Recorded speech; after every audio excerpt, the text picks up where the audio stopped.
Hello and welcome to another video. So today we're playing a Heal Haven deck. This one of course does have Tenko as a primary kind of engine, but it's not the be all and end all for this deck. Predominantly I've found that playing this as a more tempo orientated deck, taking advantage of any kind of damage you can get in with something like Holy Bow, and really just being an annoyance to the more aggressive decks in Unlimited tends to be the way to go. So this deck definitely is a bit of fun, and the new support cards like Robogolem, Iron Knuckle, and of course Father of Refinement do a really good job of gaining you those draws. I am a little iffy on Manifestation of Repose, as I feel like that card isn't as good in this deck as it could be, but still solid and fun. So we're going to get right into it and check it out. So our first match for this video is going to be against Bloodcraft. Actually not a huge shock, most people are still playing Bloodcraft in Unlimited. This deck was very awkward for me most of the time, but that's because I mostly lacked drawing Tenkos, and I think that was an issue. Zoe makes a really good draw engine, but if you just don't hit those Tenkos on curve or your opponent removes them extremely effectively, you will be in a fair bit of trouble. But again, like I said, it's not the be all and end all of this deck. You can win with a plethora of other cards. I mean, Moon does a wonderful job of dealing with enemy threats and also dealing face damage, so I really enjoyed that aspect of it. And of course, we want to target the early game followers in Blood. This is looking to be a full-on just aggro bat list. Blood, unfortunately, is pretty predictable based on its first couple of cards. This deck should handle that pretty well, considering being able to heal is kind of the big negative when it comes to playing something like aggro bats. You don't want to go up against something like this that heals rapidly. Of course, I'm not doing the best with this deck right now, as we are lacking some decent cards in hand. I mean, this is going to work well after turn 6, but it's very slow up to that point. Luckily, they only really played 1-drops, which is okay. Anything with 1 attack isn't too big a threat to us. And now 6-4 is definitely awkward to deal with, since they couldn't immediately do it with 1 card.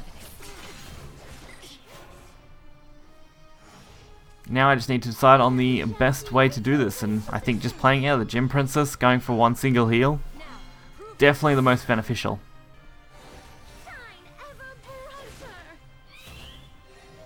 So, dual heals, we get a 6-6, and we're looking pretty comfortable on 14 health.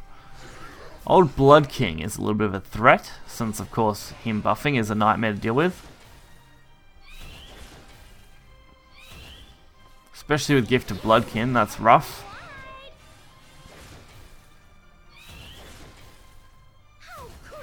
No Evo on that one though, they did throw it on the old Blood King. No surprise when they do have, of course, Ambush on it. So really I need to throw a ward out. There's no real negotiating that. Ward is my most important. Going for the Zoe is going to be good. Healing 2, definitely worthwhile. And repair mode for that extra 1. Really can't take any risks at this point. I just need to get as much health as I can, because those big burst damages from these sort of decks can be quite dangerous if they can get past this ward easily, which in this situation they could have.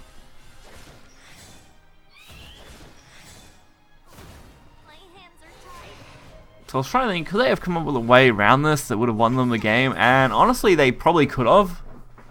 If they had evolved the 2-2, rammed it into the ward, and then went for the extra bats, they might have had a chance. So it definitely helps when opponents do make mess-ups like that. I mean, I think they would have been still 1 short if I think about it really hard. I'm pretty sure they would have been at least 1 short. Maybe 2 short. But it was very, very close. If they only had a decent way to deal with my ward, it wouldn't have been a real issue for them. If they had something like Snarling Chains or even Razor Claw, I would have been in some big trouble. But we're starting off with a fairly weak hand actually. I don't like the look of this hand much. Queen is good, Black Inscripture is good, White Fang Temple good, but it's all a little slow, so I do have to go on more of an aggressive turn with the Holy Bowman. I don't usually like playing the deck this way. Holy Bowman is better to use for massive damage, but in a situation like this, I really have to take advantage of it. I also decided to not ram it into the 1-1 and just let it roll, which may have been the wrong mistake looking at that turn. But I feel like it probably wouldn't have made a big difference, to be honest. So I decided to favour, of course, getting a 5-5 and some healing out. Even though the healing won't make a difference to me, it will decrease our amulet's cost while at the same time drawing us cards, which at the moment is really handy. So getting two draws reasonably cheap is pretty good. And if they don't remove this thing immediately, then they of course will have to deal with it, which is not fun. So they do have to waste some resources. Good for us, not so good for them. At least we have the Decree and the Janine basically back to back, which should be really nice. And we got another, of course, Zoe for some healing. Although I could have went probably Holy Bowman, taken the double heal chance, got 4 damage in. But I was still experimenting with how I wanted to play some of these matches, so it makes sense that, you know, being a little bit more cautious, saving my Holy Bow for what could potentially be a bigger kind of play, going for, say, 8 damage. Plus, they are wasting a fair bit of resources, which is, of course, really good for me. I did decide to avoid going for the Decree now. I instead decided Holy Bow needed to come out for that damage potential. We were going to be out of range by 3 damage at least here. Or, sorry, 2 damage, 1 damage. Yeah, 1 damage. Even if they had have had the double attack card. This is actually one of the first times I ever went up against the deck that I did in my last video, as I just didn't see it on ladder like at all. And they obviously weren't expecting me to have Moon there, so pretty much an instant win. So I hope you guys did enjoy this video. This deck obviously might need some work. I don't really like Manifestation of Repose at all. I'd probably cut that for an extra card or 2 here and there. Maybe the 1-drop amulet that draws other amulets and things, that might be better, because then you can of course guarantee it in White Fang Temple pretty easily and stuff like that. But otherwise, reasonably solid deck, does an okay job. Probably could have done better if I actually got Tenkos out. Overall, it's mostly just relying on the heal engine, which is okay. If you guys did enjoy this video, be sure to hit the like button and subscribe.